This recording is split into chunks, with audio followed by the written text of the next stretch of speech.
Welcome everyone, this is your host Abraham L. Jaguar, a professional game master.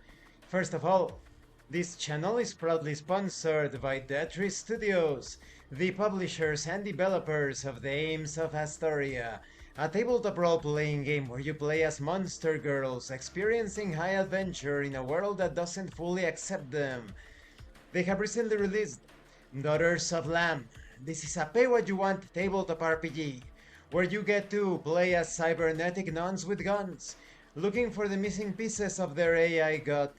You will find it in their website. The link will be in the description and in the pinned comment. This channel is also proudly sponsored by the Red Room Publishing. Please check out their store for exclusive tabletop RPG products. They have recently released Savage Swords. This is a Conan-inspired tabletop role-playing game where you get to explore ancient civilizations and confront forgotten nightmares. You will find it in the description and in the pinned comment as well. Tonight, I am continuing my review series featuring SLA Threat Analysis Collateral. If you haven't seen the other parts of my review, featuring this peace theory slash adventure or scenario seed for the SLA Industries 2nd edition role-playing game of splatterpunk madness. Complete splatterpunk madness. It is pretty much a first-person shooter with a hint of Smash TV thrown into it. Definitely check out the playlist. This time we are continuing taking a look at the dream entities, specifically the dream entity abilities. Dream entity abilities are essentially segregated into two types of abilities: manifestation abilities and distortions. Let's talk about manifestations. Manifestation abilities are abilities that are a part of the entity's metaphysical form and are separate from its ability to distort reality. For example, cannibalistic regeneration. Common in dream entities that are influenced by cannibal and rawhead imagery, cannibalistic regeneration is more erratic and much faster than regular regeneration. And it's self-explanatory. The entity consumes flesh and they regenerate because of that feeding action. There's also disturbing visage. Entities with disturbing visage are massive powerhouses that are hideous to look at. You also have dread stench. The entity exudes a noxious odor that activates the fear response and leaves the victim gagging for fresh air as the entity closes for the kill. And there are many others such as dream armor and enmity blast. Now let's talk about distortions. A common way in which the dream entities attack their victims is through the distortion of reality.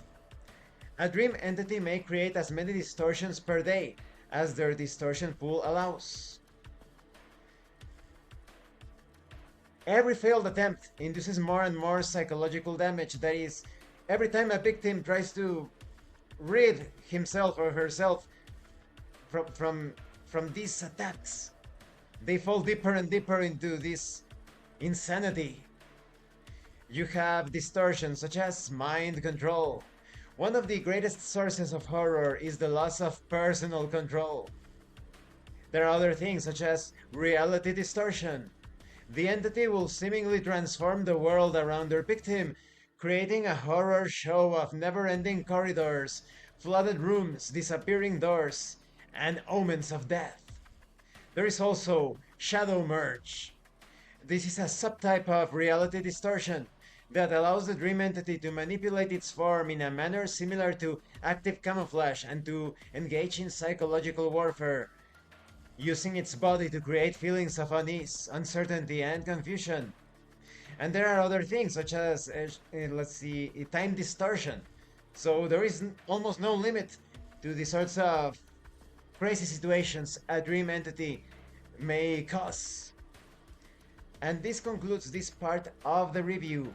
In the next part, we are going to talk about dream hardware. Dream entities are truly frightening.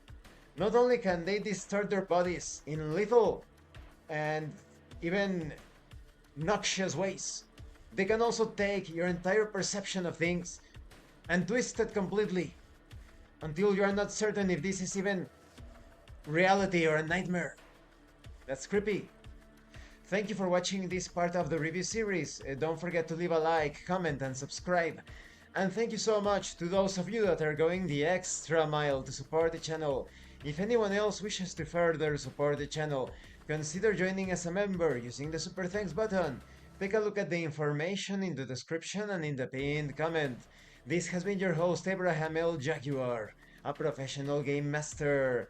And remember, it is better to roleplay and fail in character than not to roleplay and fail as a player. Once again, thank you and see you later.